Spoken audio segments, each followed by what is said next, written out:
What's up, everybody? John from Florida Moto Talk here, and today I'm going to talk to you about why my wife hates me. No, today we're going to talk about why my bank account is always in the negatives.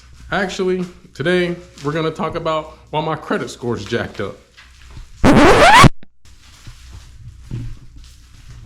Or better yet, we're going to talk about why I can't get any more credit cards from anybody.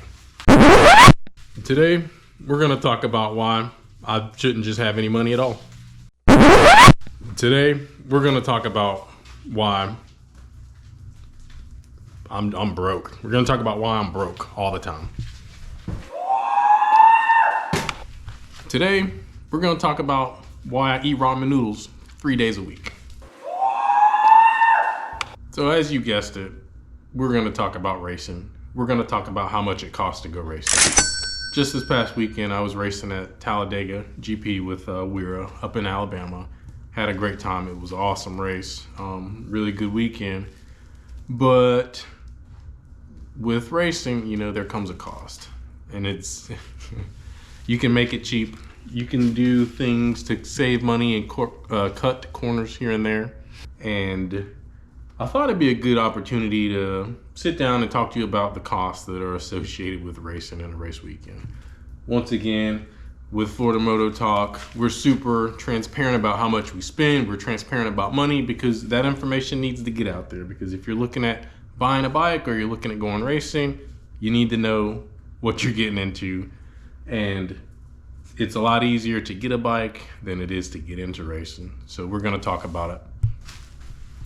Or well, let me rephrase that. It's easy to get a bike and it's easy to get into racing. However, racing is considerably more expensive.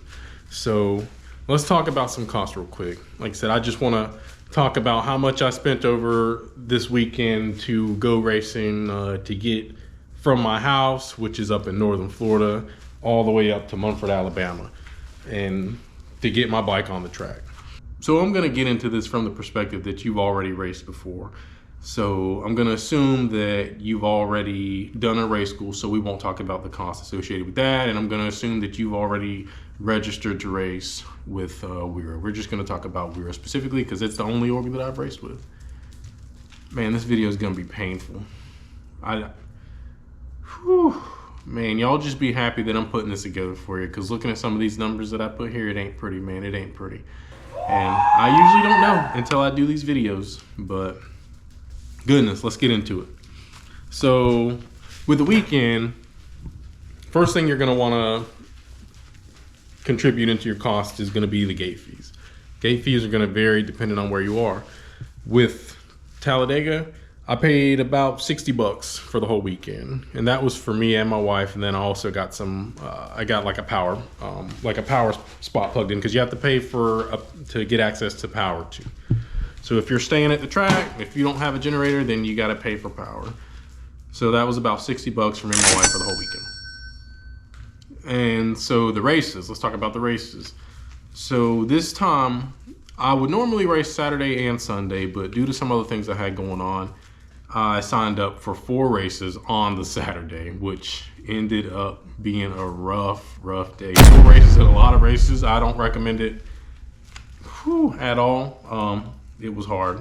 I think I'm in pretty good shape, and I was struggling toward the end there to get through those last couple races. But it is what it is. But with WERA, the first race, it was $170 for the first race. After that, $90 for the second race. The price goes down the more races you do. And then for my final 2 races, those were $80. And then I also paid for the transponder when I was getting registered. Transponder for the day was $30, but you can typically expect to spend $60 if you're gonna rent one. I haven't bought a transponder yet. I don't feel like spending all that money on a transponder yet. It's easier for me to just show up and rent the thing and not have to worry about that, but you can definitely save money in the long run if you go ahead and get one. You can also save a couple dollars too if you pre-register. I need to get a lot better about pre-registering for races. WERA has it where you can go on their website and you can register for the race ahead of time. You can save a couple bucks that way. So yeah, not so bad on the cost yet, but we're gonna get there, because the most expensive thing in my experience so far with racing is these freaking donuts, man. If we didn't need to buy these, we need to have we need to put just millions of dollars into research into freaking rubber so we can stop burning through these things. We need some rubber that lasts. Look at this. There's more over there. Oh man, I got some up here stashed away. I mean, you see it. I don't even want to talk about my tire bill because it hurts. It hurts. I told you, my bank account's crying. It's always crying. It's always in the negatives, man.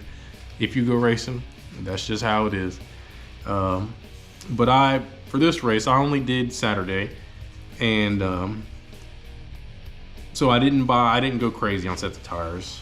I was trying to keep the cost down for this one. So I only bought 2 sets of tires. I run the Dunlops, so I got 2 sets of the Dunlop slicks, the R7s, the medium compounds. And they were about $645 for the set, 645 bucks. And then I had a spare set, which had just 1 track day on them, same tires. So what I did was I practiced on my old set, and then I put the brand new set on for the races. So I did 2 practice sessions on my old set, and then for the 4 races, I ran the same tires. Talladega is known to kind of eat tires, but I mean, they're, you know, I feel like they still have plenty of grip, honestly. I mean, they look shredded. It's like, Talladega's like Jennings where it eats tires, but you know, they look terrible, but I really didn't have any issues with the tires. I would honestly go and do like another 2 races on those right now. So I saved a little bit of money there. I also mount my tires before the race myself just to make things easier for me when I'm at the track, so I don't have to worry about all that. So I show up ready to go. But on to the next thing. The next big cost is gonna be the gas. So most of us are gonna be, you know, driving some kind of truck with a big trailer. Myself, I drive like a old school Chevy Tahoe, a 03 with the V8 5.3, and that bad boy sucks up some gas. Let me tell you, it sucks up gas. So I'm driving that 5.3 liter V8, and then it is pulling my trailer that we outfitted into like a makeshift toy hauler camper. And so I spent probably about, because I filled up before I left, stopped about halfway, filled up again. When we got to Talladega, filled up, and then on the way back, stopped again, filled up again. So that was, give or take, about we'll say 360 bucks on the high end. It was really probably like a few dollars lower than that. But we'll say about 360 bucks altogether. And then another $20 for the fuel for my bike, which I just run regular pump gas, so that was probably, we'll just say that was like 20 bucks. I have a 5-gallon bucket that I bring, probably about 20 bucks. So not too bad with the gas for the bike, but whew, that truck is a gas guzzler. Now I've seen people show up with, you know, sedans with a single bike trailer. I mean, they're doing it the smart way, but you know, I got my big trailer. I camp in the thing. You know, I'm not paying for hotels. I'm not sleeping in tents anymore. I mean, getting too old for all that. On to the next thing though. So after gas, food. For food, we didn't eat out at all. So we stocked up on food before we left. And we try to keep the meals just super simple. Very, very easy meals that we can make really quick.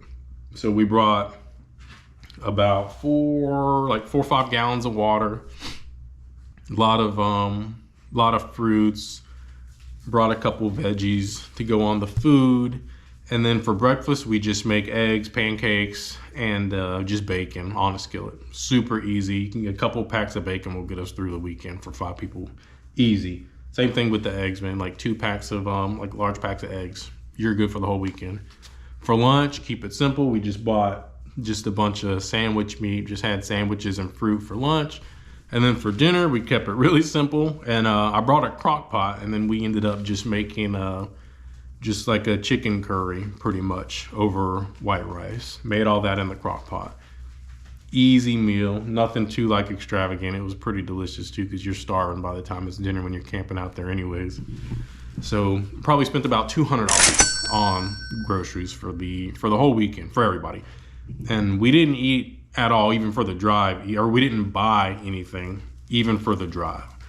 So we put like most of the food. I got a big Tahoe, man. It's an old school huge Tahoe. Fit my whole family in there easy. But we put the coolers up front, and then we just eat on the road just to make sure we're not going out and, you know, wasting any more money on anything else. But that's really it. I mean, that was really all the costs that I spent for the weekend. So racing, as you can see, is, man, we've talked about it before. We're transparent about the cost. It ain't cheap. It ain't cheap, but I guarantee you it's worth it. You know, save up some money if you want to get out and do it. Try to figure out beforehand how much you're going to spend. Set a budget. Make sure you don't go over that budget, and you'll be fine. But trust me, completely worth the money, completely. But my goodness, man, it is expensive. And just like my other video, I'm not going to tell you the total. I don't want to know what it is. I don't want to know at all. I don't care because, whew, man, my bank account knows. My credit card probably knows. I don't want to know, man. I'm just going to spend it, you know. I'm going to spend it, and I'm going to have a good time. But I just wanted to get this video out real quick. Just got back and just had all the costs that I spent fresh in my mind. So I just wanted to talk to you about that and just share that with you, just so you can know about how much you're looking at if you're about to get into a race. You know, you're about to get into a race, you're about to go into a race weekend, how much you're looking at to spend. But I would consider those costs very low.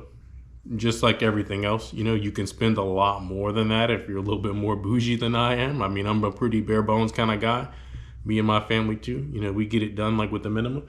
But you can spend a whole lot more than that once you start factoring in, you know, hotels if you don't want to stay at the track, and then you're going and eating out all weekend, or you're running fresh sets of tires for every race, which I don't recommend.